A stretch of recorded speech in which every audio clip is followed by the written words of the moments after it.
近来有关人类命运的预言越来越受到关注。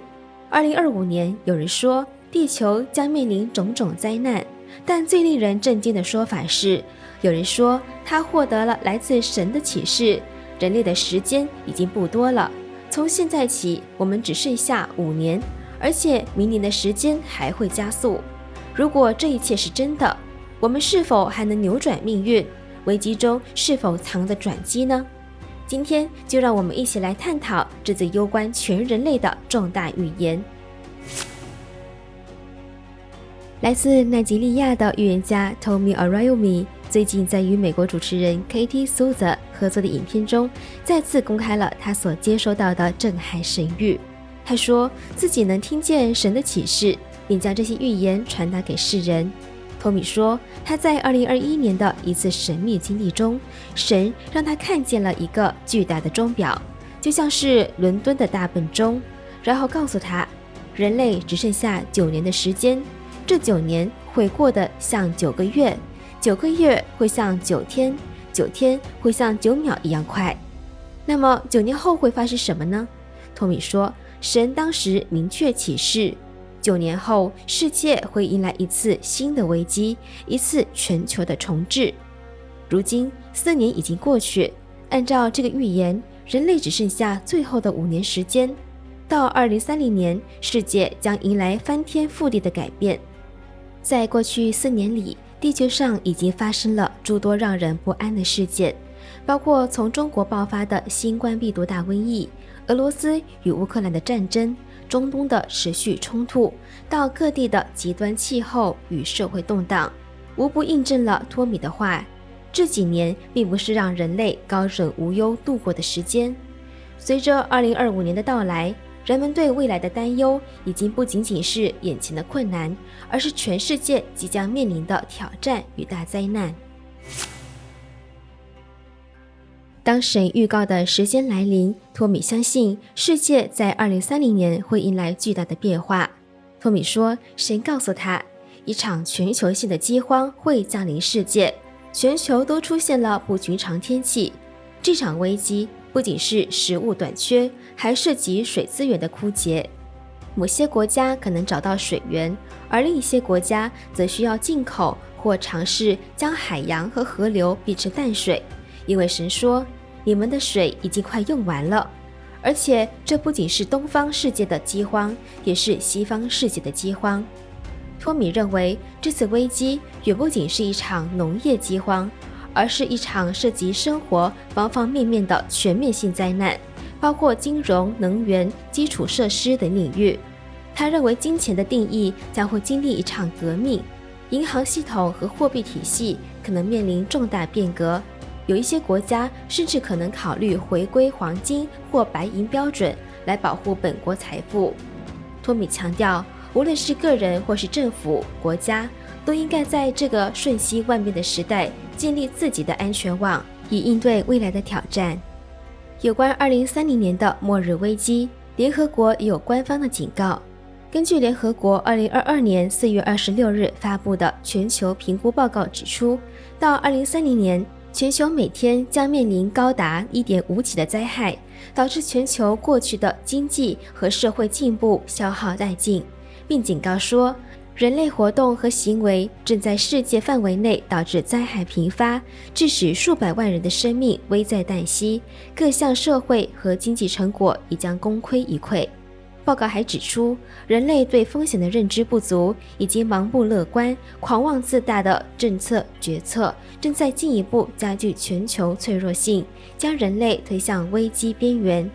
许多人会说，大灾难是全球变暖的结果，但神告诉托米，不是因为二氧化碳排放，是因万国的罪几乎满了。神说，我要释放一个天使来干枯他们的河流。托米引用经文说，地上太多行淫之人，地就悲哀，旷野的草场都枯干了，因为他们行为的罪恶。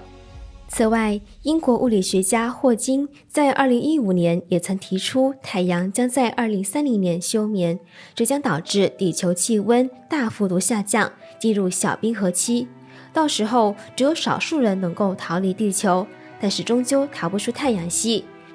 当然，对于霍金的这项预言，目前还有不少争议，但它与其他预言是相呼应的。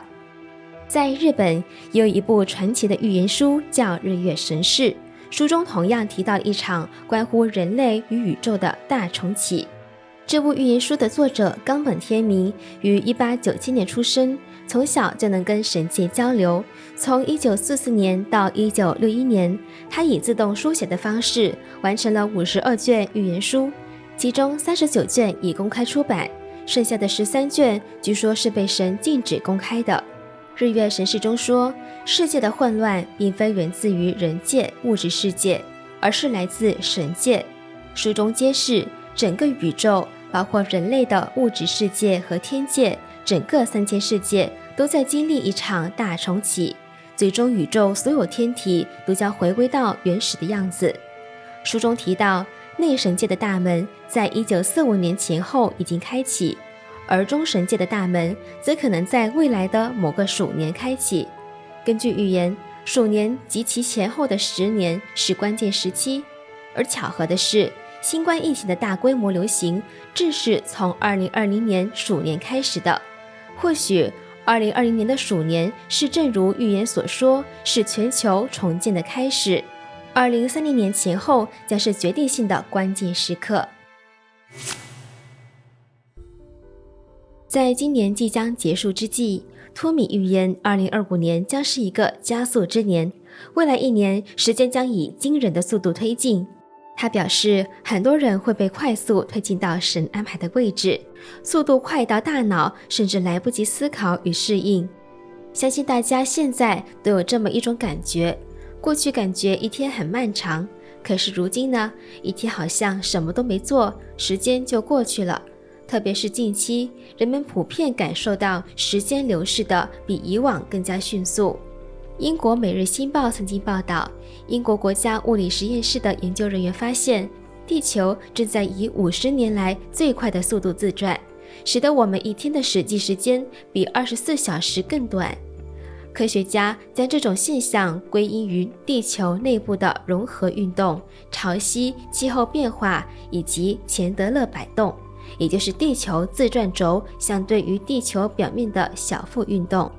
科学家们担心，如果地球自转加速的情况持续，未来可能需要首次使用负闰秒，这是自1972年闰秒系统实施以来从未出现的情况，意味着某一年的12月31日最后1分钟将减去1秒，以让时钟符合地球自转速度。但这一改动可能导致全球电脑时钟系统陷入混乱。对于时间，在中国的神传文化中有着特殊的内涵。以正体字的时为例，它由代表太阳的日和代表大地的土，以及代表太阳移动的寸组成，呈现出一个动态而立体的空间概念。根据一些经典和修炼界的观点，时间与空间其实是一体的，时间的长短与所穿越的空间距离是同步变化的。在浩瀚的宇宙中，时间无法用单一尺度计量，不同的空间都有不同的时间，时间与空间同时产生，也会同时消亡。正如中国古人所言，天上一日，地上千年。圣经中也记载道，主看一日如千年，千年如一日。这表明不同层次的生命境界，其时间感受也截然不同。万物的存在由不同大小与结构的分子组成，而这些差异造就了截然不同的时间流速与间隔。地球周围也存在一个时间场，这个时间场的变化直接影响地球上的生命，特别是人类的生活节奏与生存状态。随着时间加速的迹象愈加明显，那么我们该如何应对这场前所未有的巨变呢？在人生与生活的转折中，往往需要与一些事物告别，有了舍弃，就会有新的发展。预言家托米认为，人们将会放弃过去的一些人与环境，只有这样才能够向前推进，一切在冥冥之中自有安排。而时间的变化也与更大的宇宙空间发生的变化是对应的，也存在告别、舍弃旧的，有新的发展有关。当今宇宙正在发生巨变，当代天文界上不时发现新的星系、旧的星系的消亡，这与修炼界讲到的神界正在发生的正邪大战也是有关的。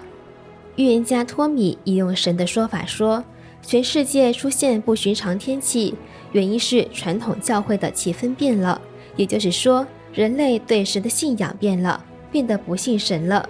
但托米说，大灾难是可以改变的，先知的预言是警讯。他建议我们不要成为等待预言的人，要认罪祷告，谦卑下来，求神开恩，赐下怜悯和慈爱。这即将要来的饥荒是可以改变的，使我们躲过这场灾难。其实类似的观点在日本的预言书《日月神事》中也有详细描述。日月神事中提到，当3000世界重启，大神接近的这个过程，真正可怕的并非灾害和战争这些所给人带来的物理损害，而是深藏于人内心深处的邪恶之灵逐渐暴露出来。神告诉天民，人类要赶快清扫和洗涤身心的污垢，净化内心，才能在大神来临时成为神的子民和使者，帮助神在世间唤醒更多的人。最近许多人都在传说创世主已在人间，正在给人启示。好了，今天就和大家分享到这里。如果你喜欢这支影片，请帮我点赞、订阅还有分享哦。我们下期再见。